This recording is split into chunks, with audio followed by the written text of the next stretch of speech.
Ok, nosotros hoy ya vamos a estar con nuestra 31ª clase y se acuerda que desde el día viernes nosotros estamos trabajando con todo lo que tiene que ver con esta parte de documentos de carácter legal.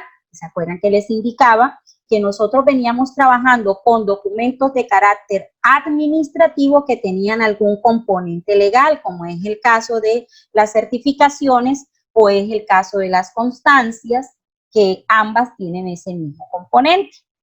Así, de esa manera, o la carta de contratación, que también maneja ese mismo soporte, la carta de solicitud de un permiso laboral. Son documentos administrativos que tienen un componente legal.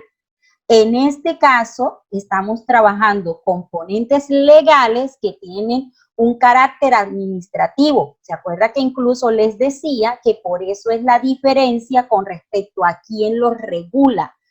Ahora que les indicaba que un derecho de petición, por ejemplo, lo regula directamente, se regula a través de el artículo 23 de la Constitución Política Colombiana y a través de la Ley 1750. Entonces, ellos mismos son los que establecen, de hecho, la 1750 es la que establece cuáles son esos componentes que tiene que tener un derecho de petición.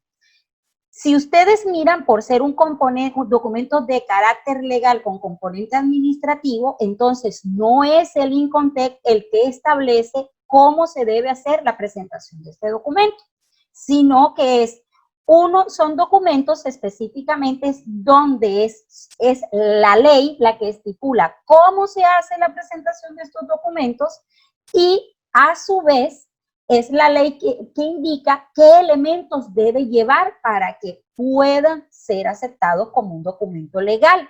Entonces, al ser documentos legales, ellos son los que marcan ese esquema y son aplicados al área administrativa. Eso es la diferencia entre un documento de carácter legal, que es regulado por la ley, a un documento que es de carácter administrativo con un componente legal. En este caso estamos hablando de documentos que son totalmente legales, pero que sirven para el funcionamiento de todo aquello que tenga que ver con situaciones de carácter administrativo, ¿ok?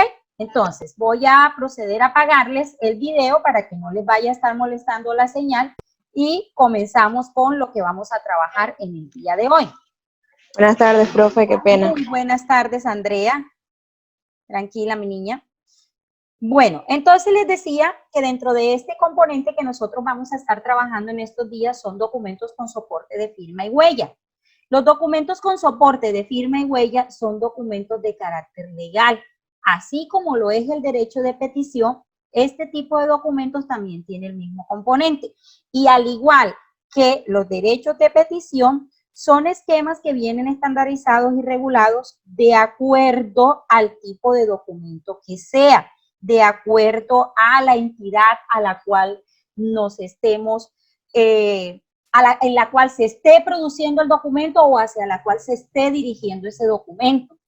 De hecho, por ser documentos con soporte de firma y huella, cada empresa va a tener una política de manejo de estos documentos.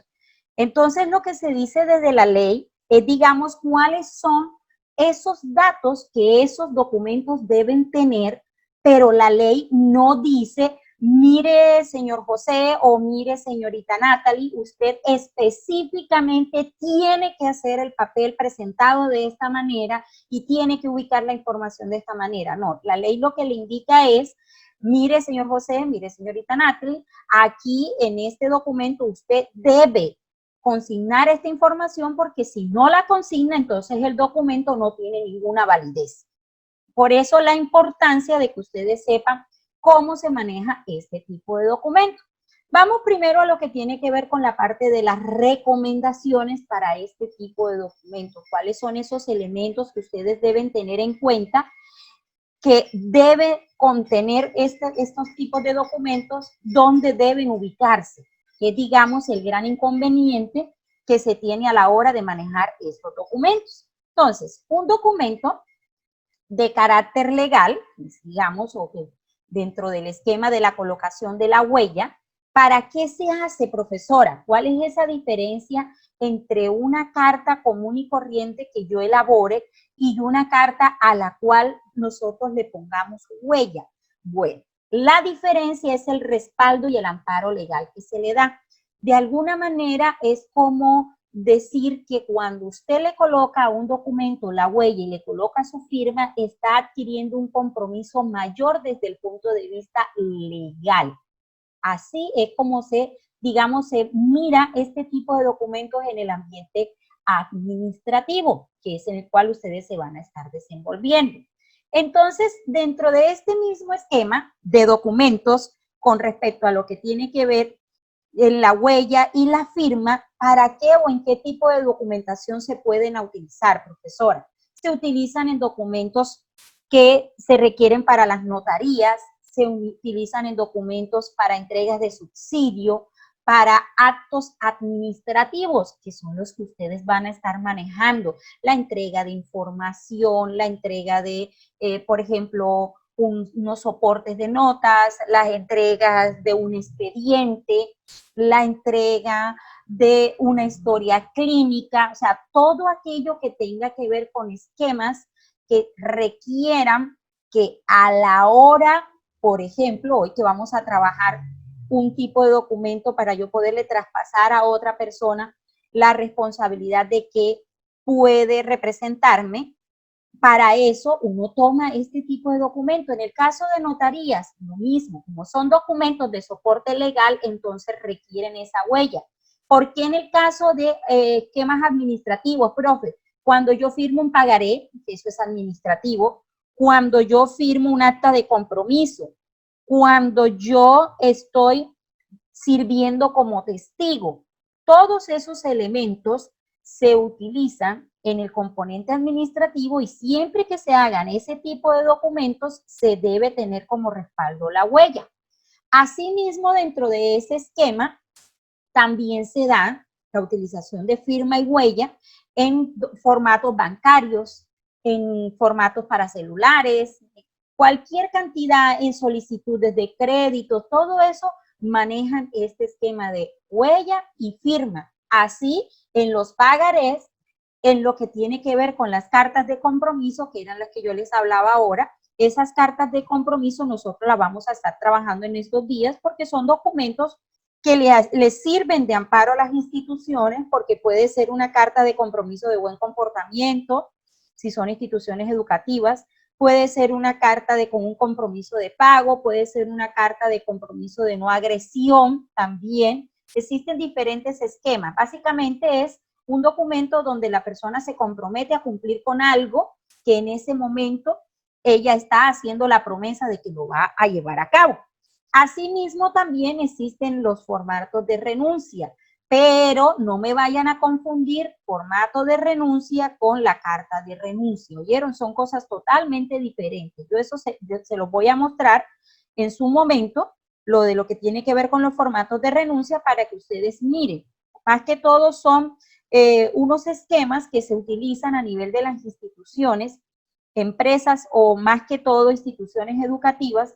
Por ejemplo, si un estudiante ya no quiere seguir por ejemplo, en lo que tiene que ver con personería, ya no quiere seguir en la candidatura y demás, entonces tiene que hacer un formato de renuncia. A nivel de universidades se utiliza mucho cuando se está eligiendo a los representantes de los estudiantes. Si el estudiante ya no quiere continuar más, entonces firma un formato de renuncia porque se necesita dejar prueba que esa persona está llevando a cabo ese proceso y lo está haciendo de forma voluntaria, no lo está haciendo por ninguna presión. ¿Okay?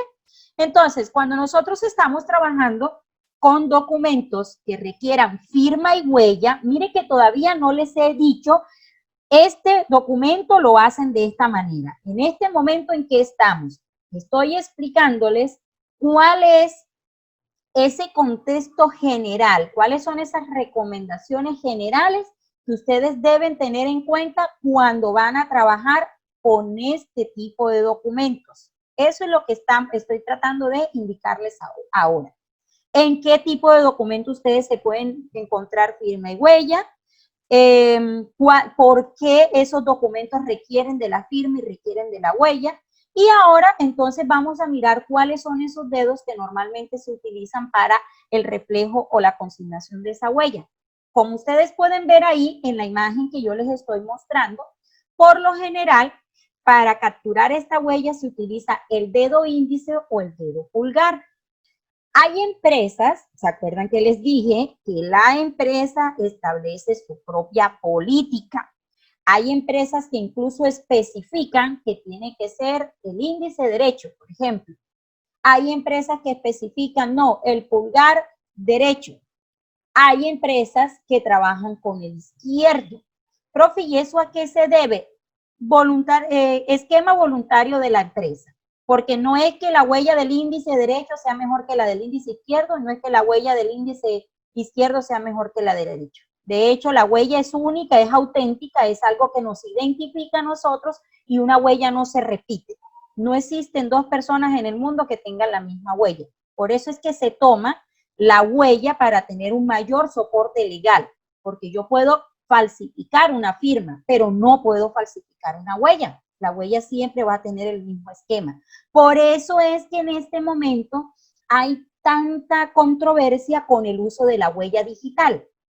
¿Por qué? Porque con el uso de la huella digital, ese esquema no se está plasmando directamente en el documento, sino que se plasma en una máquina y de esa máquina se traspasa hacia el papel. Entonces se ha dicho, ante todos los abogados, son las que se la pasan, digamos que alegando más por esta parte, se dice que se puede prestar para hacer falsificaciones de documentos. Pero bueno, ese es otro tema, pero que a nosotros no nos compete, entonces no nos vamos a ir para ese lado.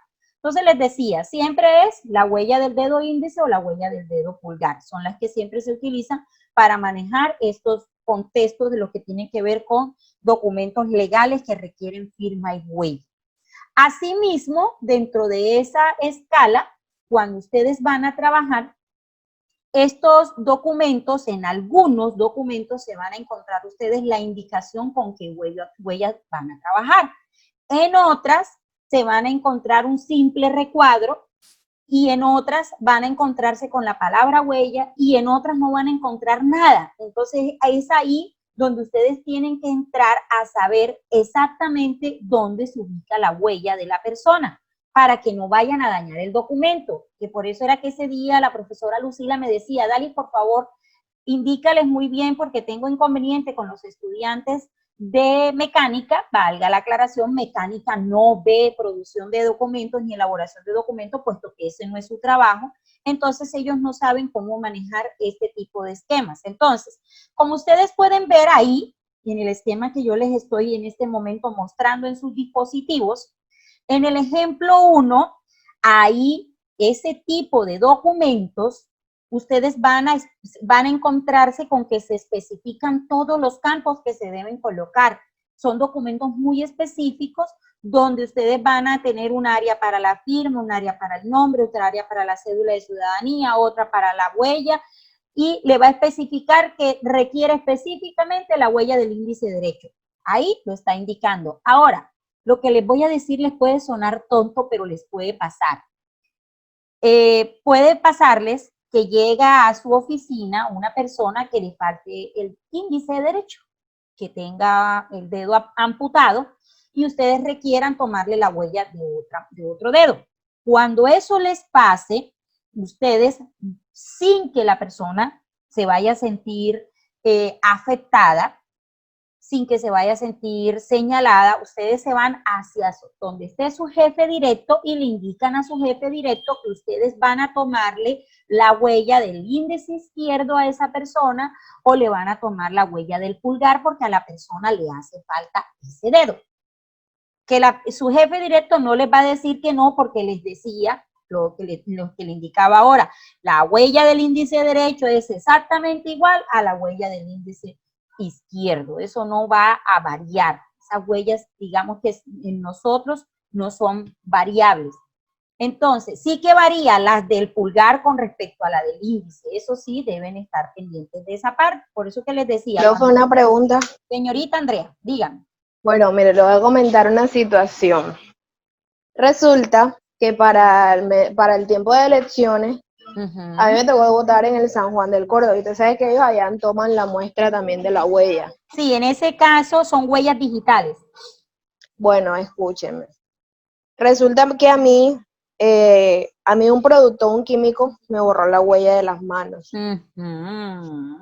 Entonces no pude para absolutamente nada, o sea, no me leía la huella.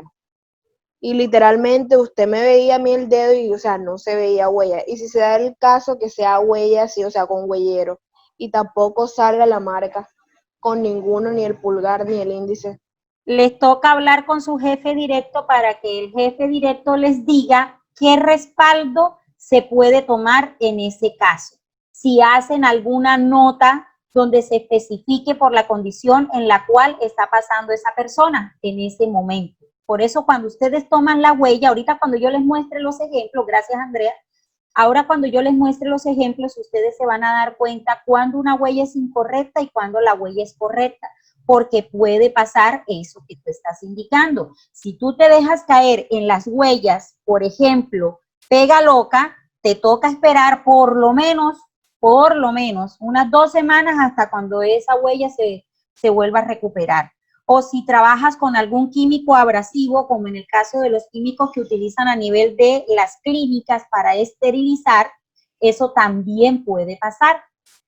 O si muy infortunadamente agarras una olla y no sabías que la olla estaba caliente, eso también te deforma la huella temporalmente. Entonces, cuando ese tipo de situaciones les pase, ustedes siempre deben indicarle a su superior directo la situación que se les está presentando. ¿Qué es lo que yo les recomiendo? Que por favor, cuando tomen la huella, revisen el esquema que les está quedando impregnado en el papel, que el esquema sea legible, que se vea bien. Ahorita yo les voy a mostrar unos ejemplos para que ustedes miren cuando esa huella está mal tomada o cuando la huella que la persona me está dejando no me sirve, por la razón que sea, porque la persona pudo tener un accidente, pudo quemarse, por ejemplo, y no tenerlo.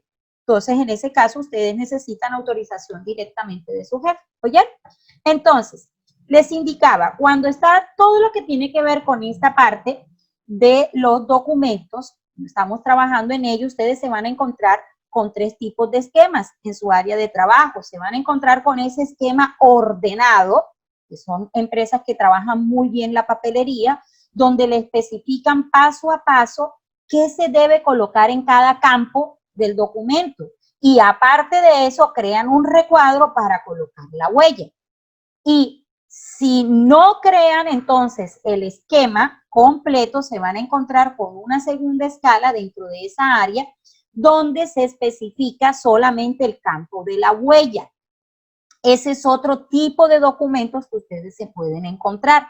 Un documento donde solamente le van a indicar aquí en este espacio va la huella del documento. También se pueden encontrar con el esquema donde van a tener únicamente un cuadro y en ese cuadro, que no les vaya a pasar, que de pronto ustedes lleguen y le entreguen el documento al cliente, ese es otro elemento que ustedes deben tener en cuenta. Cuando ustedes le entreguen un documento a un cliente, para que ese cliente llene unos campos, para que ese cliente complete la información que están ahí, ante todo, si no es un cuadro específico como el que tenemos en el ejemplo número 1 o en el ejemplo número 2 que indica dónde va la huella, sino que hay un simple recuadro y no dice más nada, tengan la precaución de explicarle al cliente qué va a colocar ahí. Explíquele, señor fulano de tal o señora fulana de tal o joven o señorita, mire, en este recuadro usted va a ubicar su huella. ¿Cuál huella, señorita? ¿Puede la del índice derecho, señor? ¿O la del pulgar? Usted tiene que explicarle al cliente para que el cliente, cuando le diligencie ese documento quede llenado de forma óptima y de forma correcta. Porque les puede pasar que el cliente ve el recuadro y piense que es para una foto. Entonces, eso ustedes deben especificarlo. ¿Cuándo pasa eso? Cuando el recuadro no está identificado, porque la gente asume que al ver un recuadro, entonces automáticamente lo que ahí va es una foto. Entonces hay que estar muy pendientes de esa parte. Asimismo, a propósito de esto, también ustedes se van a encontrar dentro de este esquema, lo que les indicaba ahora. ¿Cómo es esa toma correcta de la huella? Que es, digamos, donde siempre está el inconveniente. Hablo cuando se está tomando de forma directa en el papel. Le llaman huellas dactilares, le llaman cuando es ese sistema. Cuando nosotros vamos a tomar un esquema de huella dactilar, no digital, siempre debemos especificarle a la persona cómo debe posar el dedo. ¿Qué no se debe hacer cuando nosotros vamos a tomar esa huella? No debemos remarcar el dedo de derecha a izquierda y en el mismo sentido izquierda a derecha. ¿Cómo así, profesora? Vamos a activar aquí la cámara. Hay personas que cuando están tomando una huella llegan, supongamos que aquí al frente de ustedes en este momento yo estuviera tomando la huella, entonces llegan. Si es digital no hay problema porque basta con que yo pulse, presione ligeramente y él automáticamente reconoce los surcos de mi huella. Por eso no hay problema. Pero cuando es dactilar, es decir, en papel, siempre la huella se debe tomar en un pequeño movimiento, haciendo una pequeña presión sobre el área donde lo voy a hacer. No es presionando porque si presiono también mucho, daño la huella. Ni tampoco es presionando de forma directa. Siempre se va a tomar desde un extremo, miren la imagen que les estoy mostrando ahí en el computador, allá en sus dispositivos, siempre se va a hacer o lo hago de izquierda a derecha o lo hago de derecha a izquierda, de tal manera que todos los puntos de la huella se marquen de forma correcta en el papel. Siempre se hace de esa manera. Voy a tomar, miren hacia acá, hacia la cámara, voy a tomar siempre el dedo, lo pongo de costado y remarco de izquierda a derecha en un solo paso, una sola vez.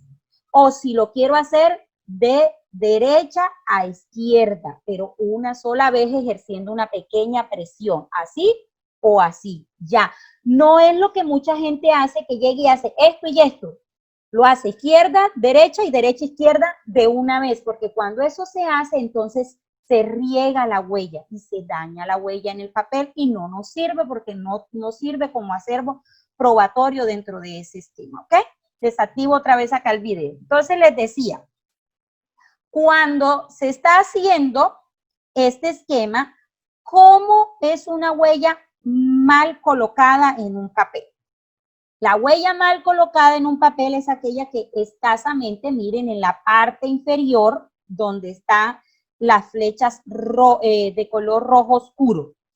Le dice huellas incorrectas. Miren que ahí tengo, o les coloqué 3 tipos de patrones.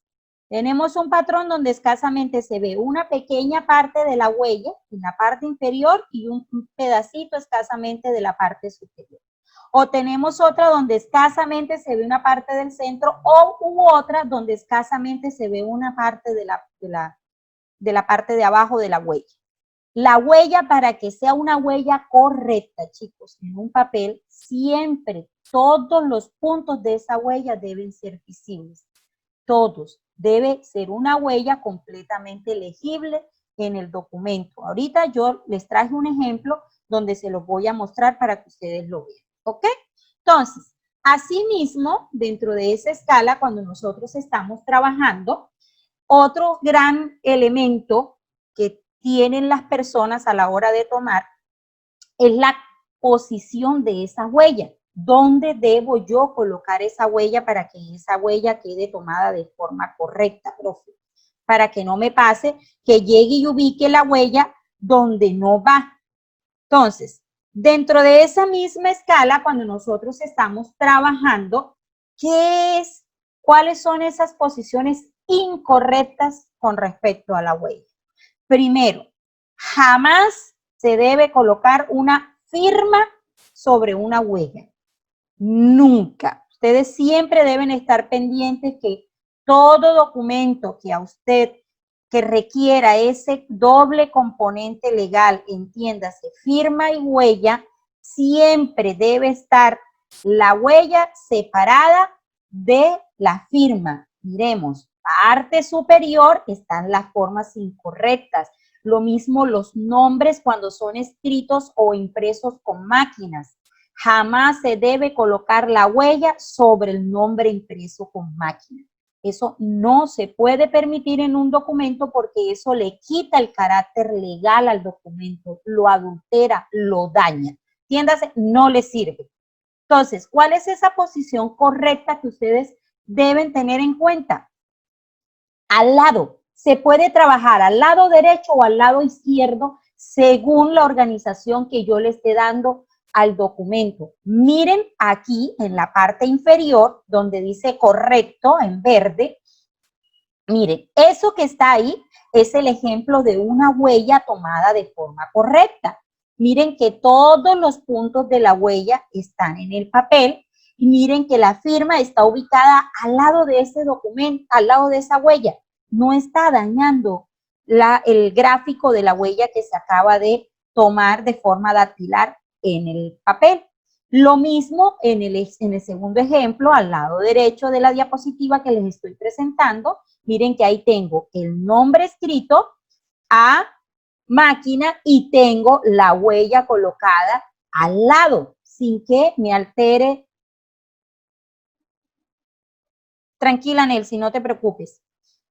Entonces, dentro de ese mismo esquema, cuando nosotros estamos trabajando, vuelvo a repetir, ¿qué no me debo permitir? Primero, la toma de la huella de forma incorrecta.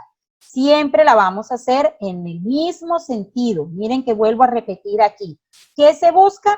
Que todos los puntos queden plasmados en el papel. Y para hacerlo de forma correcta, lo puedo hacer desde el extremo del dedo, de derecha a izquierda, que la persona pose el dedo sobre el papel ejerciendo una pequeña presión. Desde el extremo, coloca el dedo de costado, como les mostré ahorita en la cámara, y lo ejerce una pequeña presión sobre el papel y de inmediato retira el dedo, levanta el dedo, no lo desliza, lo levanta.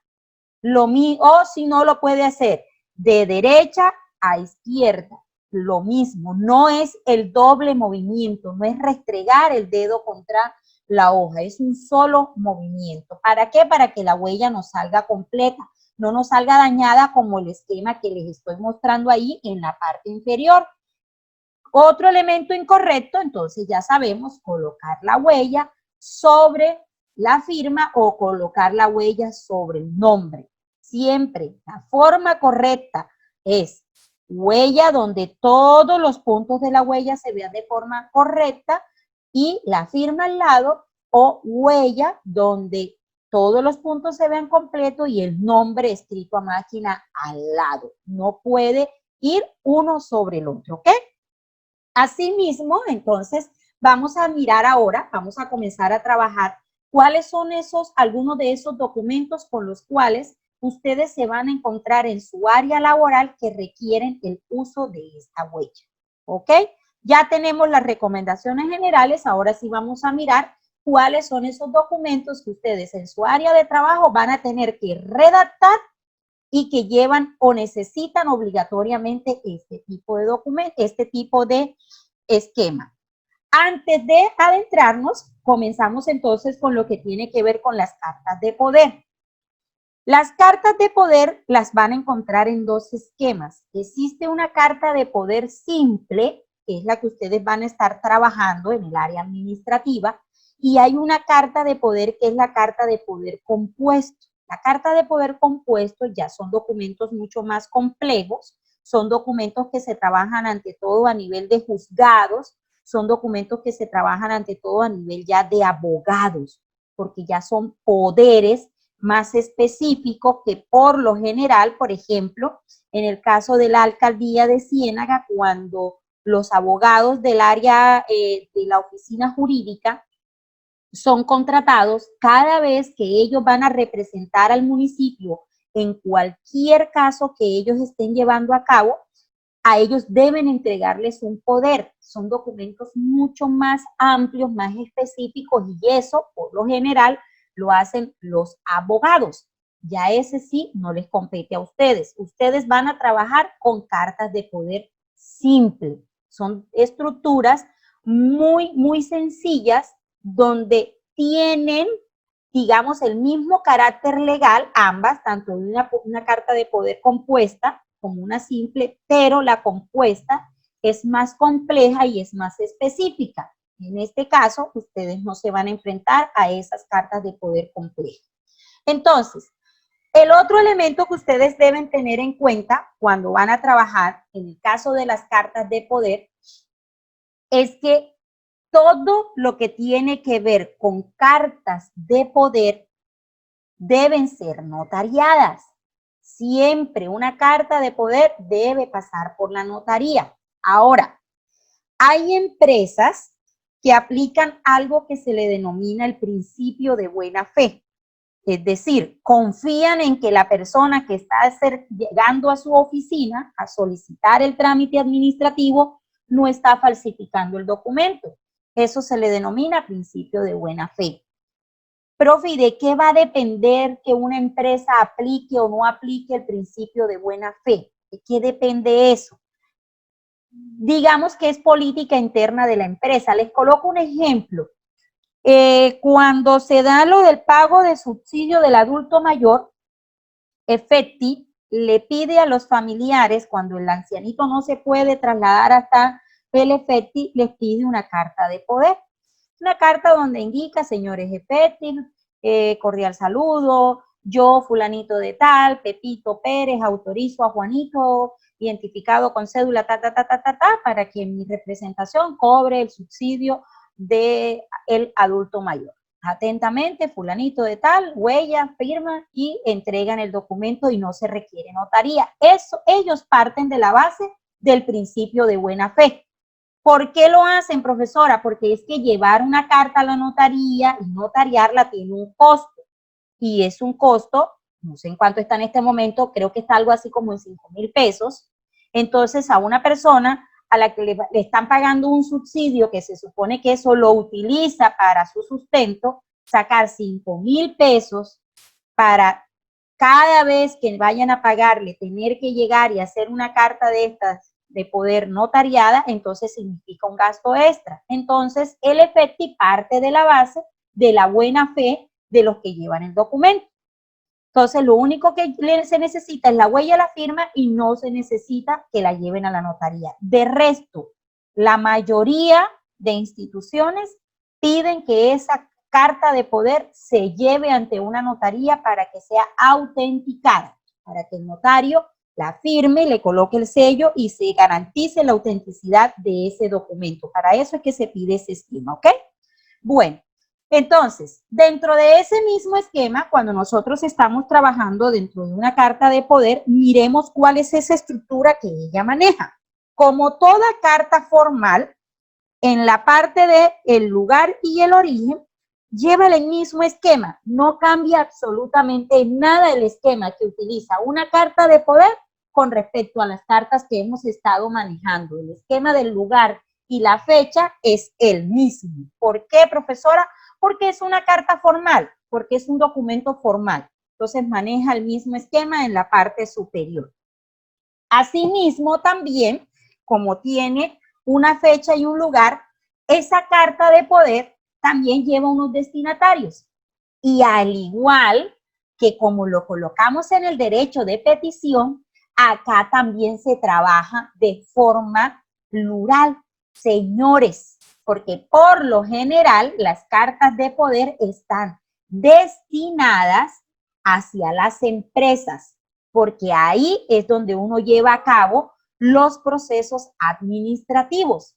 Y siempre, la mayoría de veces, un poder se da es para que otra persona me represente a mí durante un evento administrativo dentro de ese esquema.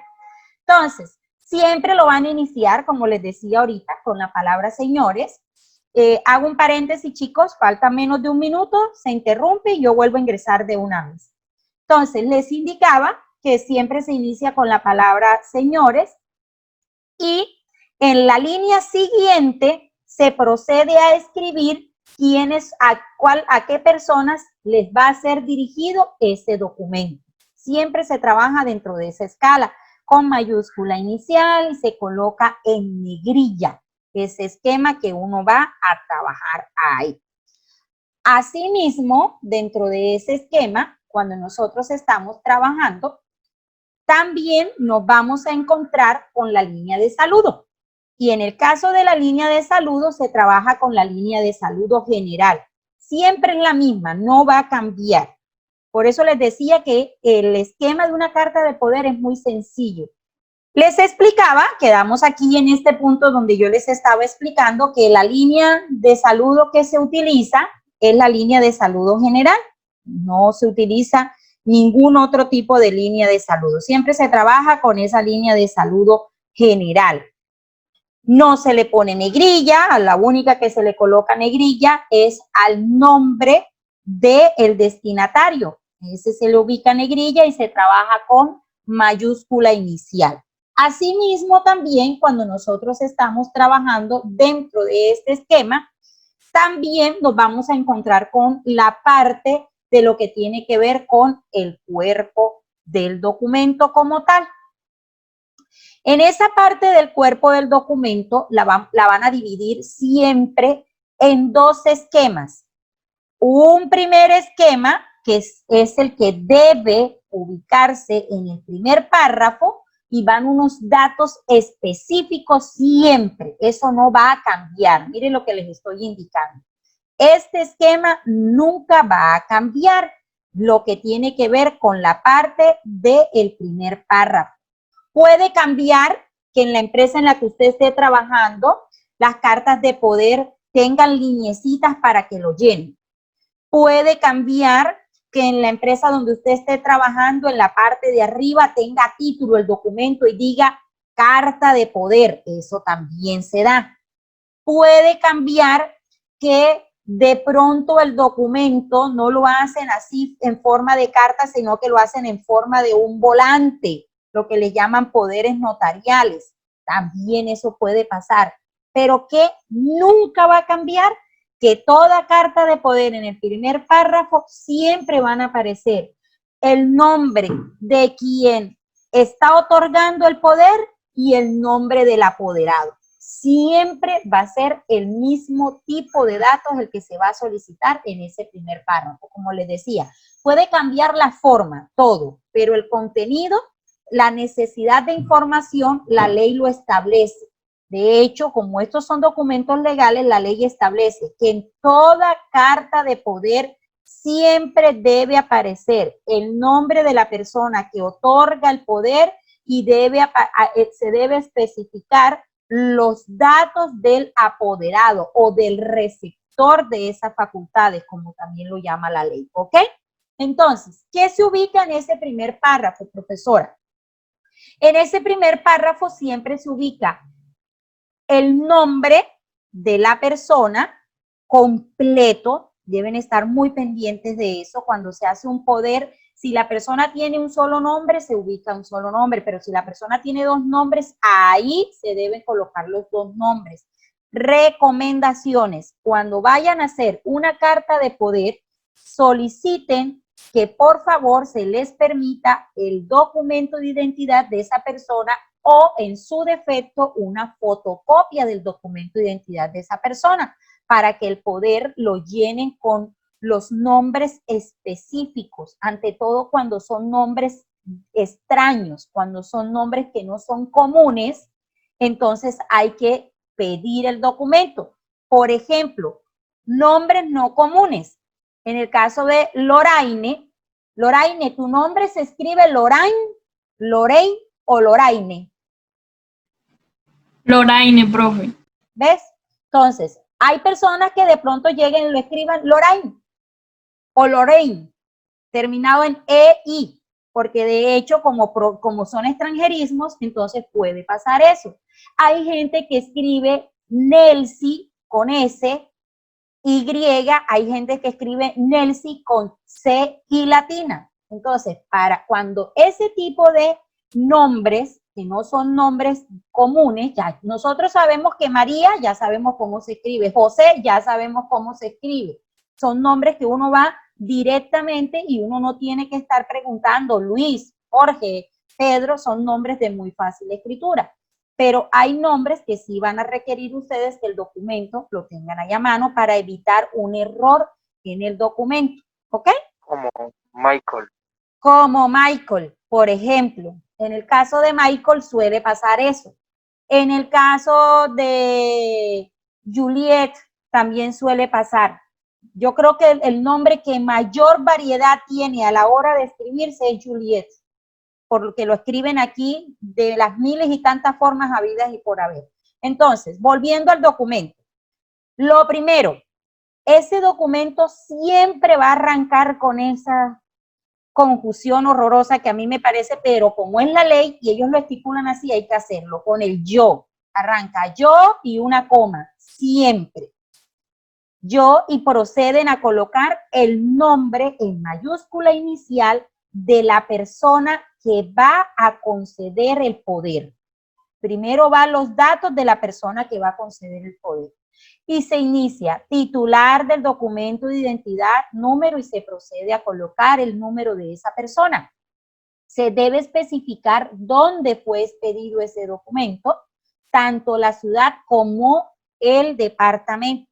Y se debe indicar la ciudadanía de esa persona. Se debe indicar si es ciudadano colombiano, venezolano, peruano, de donde sea, hay que especificar cuál es la ciudadanía de esa persona. Se debe especificar dónde reside y tiene que ser exacta la dirección. Y aquí se pueden utilizar, al igual que en los derechos de petición, en las cartas de poder también se pueden utilizar los símbolos. Miren que ahí tengo el símbolo del numeral. Puedo colocar símbolo de numeral o sencillamente la N y el simbolito del grado. Se le debe colocar ¿qué? Y esta parte sí nunca cambia, ¿oyeron? Esto es lo que se llama el componente legal. Esto nunca cambia. En total uso de mis facultades y de forma voluntaria, otorgo la potestad legal y el poder. Ese segmento nunca va a cambiar. Así como no cambiaba allá en el derecho de petición, el artículo bajo el cual estábamos amparando la petición y la ley, aquí pasa lo mismo. Aquí este segmento se va a mantener igual. En total uso de mis facultades y de forma voluntaria, otorgo la potestad y legal y el poder a. Y ahora, ¿a quién? Vienen los datos de la persona a la cual se les va a conceder ese poder. Y se hace lo mismo. Nombre completo de esa persona, si tiene un solo nombre. Titular del documento de identidad y se procede a colocar el número de documento de esa persona, dónde fue expedido el documento de esa persona y si es o no ciudadano colombiano y dónde reside esa persona. Ahora, si la persona reside en una ciudad diferente a la que estamos colocando al inicio del documento, se debe especificar aquí al interior del documento, ¿oyeron? En este caso, las dos personas viven en Cartagena, Bolívar, por eso no está ahí. Pero si, por ejemplo, el señor Jairo Medina Casas viviera en Santa Rosa de Osos, entonces él tendría que colocar aquí residente en la carrera de Santa Rosa de Osos, sur de Bolívar. Se debe especificar la ciudad donde esa persona vive y se debe especificar el departamento donde esa persona vive, ¿ok? Eso en el caso de que resida en un lugar diferente al que yo estoy dando en la parte de arriba del lugar de origen del documento, ¿oyeron? Asimismo, cuando ya yo especifiqué, miren, ¿quién otorga? Mario. ¿Quién recibe? Jairo. Y estoy diciendo que el señor está completamente cuerdo. Profe, ¿por qué se coloca en total uso de mis facultades y de forma voluntaria? Porque resulta que cuando una persona tiene trastornos mentales, no puede hacer una firma donde conceda poder legal, ¿oyeron? Ese tipo de documento no tiene ninguna validez, de hecho puede ser considerado como un delito. Si yo pongo a un loco a firmar un documento porque quiero cobrarle la pensión, yo estoy cometiendo un delito. Y si otra persona se da cuenta y me denuncia, voy preso. Así tan sencillo como eso. Porque una persona que no esté en total uso de sus facultades mentales o que yo lo esté obligando, eso es un delito. Y como tal, se condena y se condena con cárcel. Así tan sencillo. ¿Ok? Entonces, una vez ya yo he hecho esta parte de decir quién otorga, a qué le otorga, entonces se coloca el para qué estoy otorgando ese poder. ¿Qué es lo que yo estoy cediendo? ¿Para qué lo estoy facultando? En este caso lo estoy facultando para hacer el retiro de los estados de cuenta correspondiente al mes de agosto del año en curso y debo especificar. Miren lo que yo estoy haciendo aquí. Especifico para hacer el retiro del estado de cuenta correspondiente al mes de agosto del año en curso, el día, y debo especificar cuándo esa persona va a ir a retirar esos documentos. Profesora, y si resulta que yo necesito ir a retirarle la historia clínica a mi mamá en la clínica. Hay clínicas que son muy descomplicadas en ese sentido y no le prestan atención y no saben en la clase de problema que se pueden meter. Porque resulta que una historia clínica es un documento de carácter confidencial y privado. Solamente le compete a el médico y el paciente. Y hay clínicas que uno llega, no, mire, yo soy fulana de tal, vengo a buscar la historia clínica de fulanita, ella es mi mamá y se la entregan. Y yo me quedo sorprendida cuando hacen eso, porque resulta que para que usted le entregue una historia clínica a un hijo de esa persona, tiene que llevar un poder donde la mamá de esa persona o el papá de esa persona lo está autorizando para que retire esos documentos. Convirtamos este documento a eso. Supongamos que estuviéramos autorizando a el papá, que el señor Mario fuera el padre del señor Jairo. Por supuesto, ya no sería Medina Casa, sino López Mora. Y entonces se indicaría aquí, para hacer el retiro de la historia clínica que reposa en sus instalaciones o que reposa en su entidad o que reposa en su consultorio. Y se especifica el nombre de la historia clínica, el número de esa historia clínica se debe especificar. ¿Oyeron? Siempre se debe especificar para qué o qué poder yo le estoy concediendo. Ahora, una vez ya yo he hecho esa parte, viene entonces en el segundo párrafo, ¿se acuerdan que les dije, no? Que el documento se divide en dos. En el segundo párrafo, yo debo especificar por cuánto tiempo yo estoy concediendo ese poder. Porque cuando yo dejo documentos de poder abiertos, me estoy exponiendo a que ese documento tenga un mal uso, porque hay personas que pueden abusar de ese documento y en cualquier momento que no esté autorizado volver a hacer uso del mismo. Entonces, para eso el documento en la parte inferior, en el segundo párrafo, se debe especificar por cuánto tiempo a esa persona se le está otorgando ese poder, profe, y siempre es tan cortico como ese documento que usted nos está mostrando ahí, que solamente son 24 horas luego de el 8 del mes de septiembre. No, yo le puedo conceder un poder a una persona por 3 meses, yo se lo puedo conceder por un año, yo se lo puedo conceder por un día, yo se lo puedo conceder única y exclusivamente por ese trámite que me va a hacer. 24 horas y punto, no le doy más porque no necesita tener mayor ampliación con respecto a la información para la cual yo le estoy concediendo poder, ¿ok? Y se debe especificar que pasada esa fecha, entonces ese documento quedará sin aprobación de la persona que está firmando. Cualquier acción adicional será realizada en contra de mi voluntad. Profe, ¿por qué tan específico esos documentos de poder? Porque son documentos legales, vuelvo a repetirles. Entonces, al no cumplir con ese esquema que ahí se está solicitando, se puede cometer entonces un delito dentro de ese esquema, ¿ok?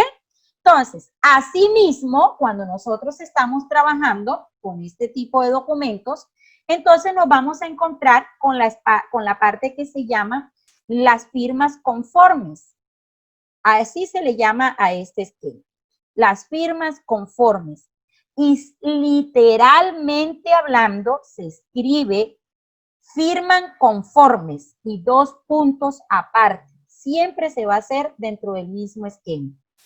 Una vez ya nosotros hemos colocado, imagínense este esquema de escribir la firman conformes y los 2 puntos como si fuera el atentamente. Ese que sería el equivalente, la línea de despedida. Cuando ya se ha escrito, lo de la palabra firman conformes, seguida de los 2 puntos, entonces se da 3 interlíneas con el enter. Profe, ¿usted lo tiene ahí pegado? Sí, es que como esto es una diapositiva, si lo hago más grande, entonces se me sale del área de la diapositiva. Pero esto que está aquí, la partecita donde dice otorgante, ahí, miren en la parte inferior del documento que yo les estoy proyectando, donde dice otorgante, eso queda 3 interlíneas más abajo, quedaría más o menos donde dice firma. Ahí, en esa área debería quedar, para que el documento tenga estética. Entonces, ¿quién o qué se ubica en esa parte? Bueno, se hace de esta manera, chicos. Lo primero, ya saben, se coloca la palabra firma, las palabras firman conformes, 2 puntos, y se ubican primero los datos del otorgante, es decir, de la persona que está otorgando ese poder. Se escribe otorgante dentro de ese esquema. Y una vez ya nosotros hemos escrito la palabra otorgante, entonces procedemos a colocar en ese orden que ustedes ven ahí los datos. Primero va la firma, se ubica la palabra firma, se pone firma, se ubica el nombre de la persona inmediatamente después, se ubica la cédula de ciudadanía y al frente de esos datos, exactamente al frente, se debe colocar el recuadro para la huella. Esa huella debe colocarse dentro de ese recuadro. Profesora, si no tengo recuadro, se ubica entonces la huella al lado. Exactamente ahí donde la estoy colocando se ubica. Que se vea que esa huella pertenece al otorgante, ¿ok? Dentro de ese mismo esquema. Profe, ¿qué pasa si no pongo la palabra firma, sino que sencillamente pongo el nombre, cédula y la línea de firma? También se puede hacer, no hay ningún problema. También se puede colocar el nombre, la línea de firma, cédula de ciudadanía y que la persona sobre la línea de firma escriba, ¿qué está mal hacer? Dañar o escribir la firma completamente sobre el nombre y que deje ilegible el nombre, o sobre el documento de identidad porque no se logra ver los datos, o peor aún, posar la huella sobre la firma. Acuérdense que les dije que eso daña el carácter legal del documento. Cuando ya se ha hecho la parte del otorgante, entonces viene la parte del apoderado, es decir, a quien se le concedió ese poder, la persona que va a representar. Y se hace también en el mismo orden. Viene el esquema de la firma, la línea de la firma, posteriormente viene entonces el nombre completo de esa persona, el documento de identidad de esa persona y por último la huella. Siempre se va a manejar dentro del mismo esquema, así tal cual como yo se los estoy indicando acá. Como les decía, ¿qué puede cambiar? La forma de papel, puede cambiar la distribución de la información, puede cambiar que algunas empresas le ponen rayitas donde van a ir cada uno de los datos, pero los datos siempre van a ser los mismos. Siempre debe tener el otorgante, el apoderado, documento de identidad de esa persona, dónde reside esa persona, para qué se le está concediendo ese poder y siempre especificar que la persona está en total uso de sus facultades y que lo está haciendo de forma voluntaria. Siempre lo van a hacer de la misma manera, chicos. Entonces, repasamos entonces acá con respecto a lo que tiene que ver con el esquema de una carta de poder. Manuel, Cuando nosotros estamos haciendo una carta de poder, mira la pregunta, cuando nosotros estamos haciendo una carta de poder, ¿por qué se le debe colocar huella a esa carta? Para legalizar el documento, ¿no? Exactamente. Para darle el componente legal al documento. Muy bien, Manuel. Acuérdense que les decía, todo lo que tiene que ver con este tipo de documentos se requiere de la huella para crearle ese doble contexto legal al documento. Loraine, ¿de qué depende que un documento como lo es la carta de poder se lleve o no a una notaría? Profe, depende del trámite y la exigencia de la organización. Exacto, va a depender de la exigencia o de las políticas que maneje la empresa a la cual yo voy a llevarle ese documento. ¿Por qué se hace? Porque muchas personas en nuestro país pueden falsificarlo. Entonces, una forma de ampararse las empresas, ante todo empresas como los bancos que son tan exigentes en esa área, es que ese documento vaya notariado. A ver, Nelcy, ¿quiénes firman una carta de poder? Profe, el otorgante y el apoderado, quien otorga el poder y quien lo autoriza. Y quien lo recibe. Muy bien. Ahora sí, Natalie, ya sabemos, una carta de poder siempre va a llevar dos firmas. Quien está otorgando el poder y quien recibe esa facultad. ¿Ok? Mirta. Activamos el micrófono, Mirta. Mirta. ¿Qué se debe colocar? ¿Qué se debe colocar en el primer párrafo de un acta de poder, de una carta de poder? ¿Qué debemos colocar ahí?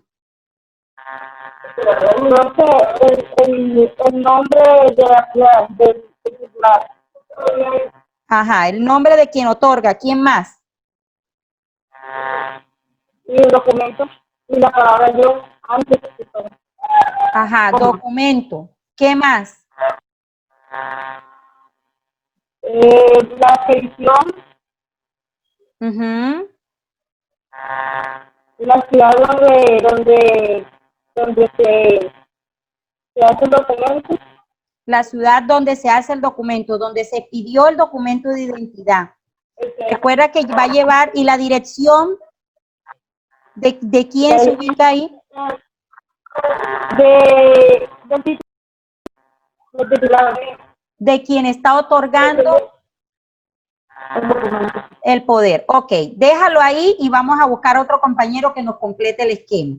Gisette, una vez ya yo he colocado los datos de quien otorga, entonces, ¿qué datos vienen? La parte que usted dijo que no cambia en ningún momento. Uh-huh. Dice que en total uso de mis facultades y de forma voluntaria otorgo la potestad y el poder a... Correcto, eso es lo que se llama la línea de carácter aclaratorio o legal. ¿Se acuerdan que les dije que se coloca precisamente para indicar que esa persona está cuerda, no está loca? Eso es lo que se trata de indicar ahí. Una vez ya yo he colocado la línea legal, ¿qué otros datos debo yo colocar en ese documento? Sus datos personales, su cédula. ¿Los de quién, mijita? Del destinatario.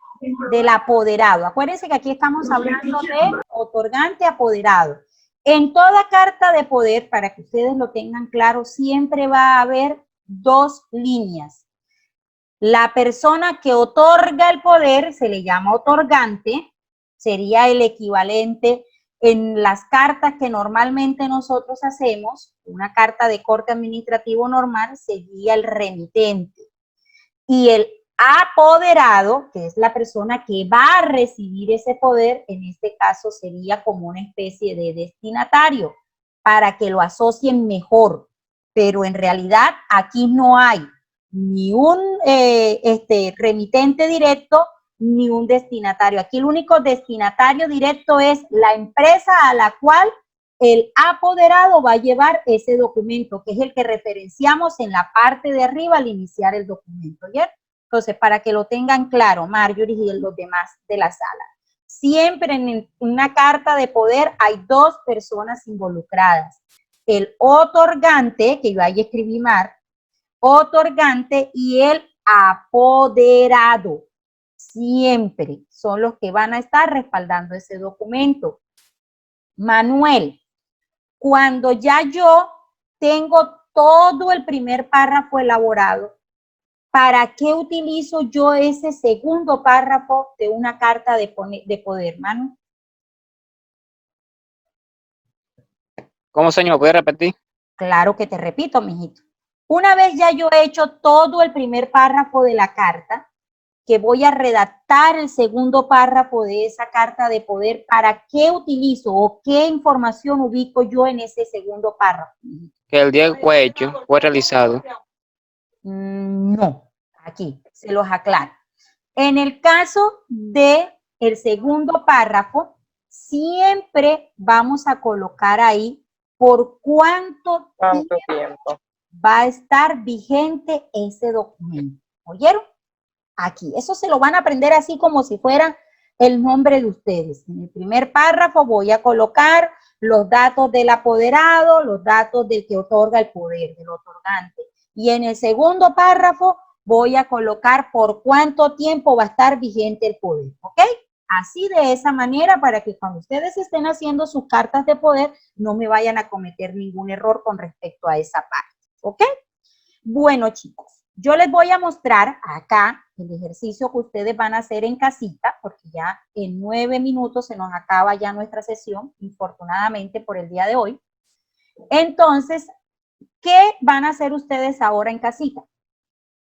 Ustedes, tomando en cuenta la carta esa que está ahí, que yo les estoy brindando, que yo les estoy dando como ejemplo, por supuesto le van a cambiar los datos de las personas y los datos del destinatario. ¿A qué empresa lo van a dirigir? Me van a hacer 2 ejercicios. Un primer ejercicio va a girar en torno a que ustedes elaboren una carta de poder para el retiro de unos documentos de una institución educativa. Ustedes, por decir, van a colocar, vámonos al ejemplo que yo les mostré ahorita, van a colocar yo, Jacinto, José, Mosquera, Lozano, titular del documento de identidad, tal. En total uso de mis facultades, ¿qué va a cambiar? Que entonces ustedes van a decir, para hacer el retiro de los documentos de tal y tal. Ustedes van a especificar qué tipo de documentos están ustedes autorizando a esa persona a retirar de esa institución, ¿ok? Cuando ya hayan hecho ese esquema, entonces me van a hacer otro esquema donde van a facultar a una persona para que cobre el subsidio del adulto mayor que se cobra en los efectis. Ahí les estoy dando el nombre de la institución a la cual se lo van a dirigir. En la parte superior no les estoy dando el nombre de la institución. Es una institución educativa, pero no les estoy dando el nombre. Ustedes van a elegir qué institución educativa es, ¿ok? Acuérdense que deben especificar muy bien los datos de las personas, tanto el otorgante como el apoderado, ¿ok? ¿Tienen alguna pregunta con respecto a eso que les acabo de indicar ahora, chicos? ¿No? ¿Todo está clarito hasta ahí? Señor, esos documentos también van membreteados. Las cartas de poder, no. Sí, señora. Una carta de poder no va membreteada porque a menos que sean cartas de poder compuesto, porque las cartas de poder compuesto o cuando vayas en representación de una empresa. Por ejemplo, supongamos que José tiene que ir en representación de Socol a retirar unos documentos a Santa Marta y normalmente eso los retira, por decir un ejemplo que les estoy colocando, lo retira la gerente de Socol. Pero entonces ella no puede ir y como José es empleado de la empresa, entonces lo facultan. Entonces ahí sí lo hacen en papel membreteado y porque él va a ir en representación de la empresa. Pero, por ejemplo, en este caso, en ambos ejemplos que yo les estoy poniendo, son personas naturales lo que lo están haciendo, no es necesario que los documentos vayan membreteados. La única forma que va a ir membreteado, Giselle, es cuando van en representación de la institución. Si tú fueras en representación del colegio en el que tú trabajas, hacer algo que normalmente hace otra persona. ¿Oíste? ¿Alguna otra pregunta? Bueno, señor. Listo, Gracias. Anita. Bueno, a sus órdenes siempre. Voy a dejar de compartir pantalla con ustedes. Ahora les publico en plataforma, en WhatsApp, les publico entonces el documento para que ustedes puedan hacer el ejercicio. Recuerden, lo van a hacer con el esquema que está ahí. Recuerden que la línea aclaratoria legal nunca cambia. El orden de la información es lo que de pronto puede variar de acuerdo a las políticas de organización de documentos que manejen en su empresa. ¿Oyeron? Bueno, chicos, ha sido un placer trabajar con ustedes en el día de hoy. Cualquier duda, cualquier inquietud, estoy a la orden. Me escriben por el WhatsApp y yo con muchísimo gusto les absuelvo su inquietud. Que estén muy bien, cuídense mucho, que tengan una feliz y bendecida noche.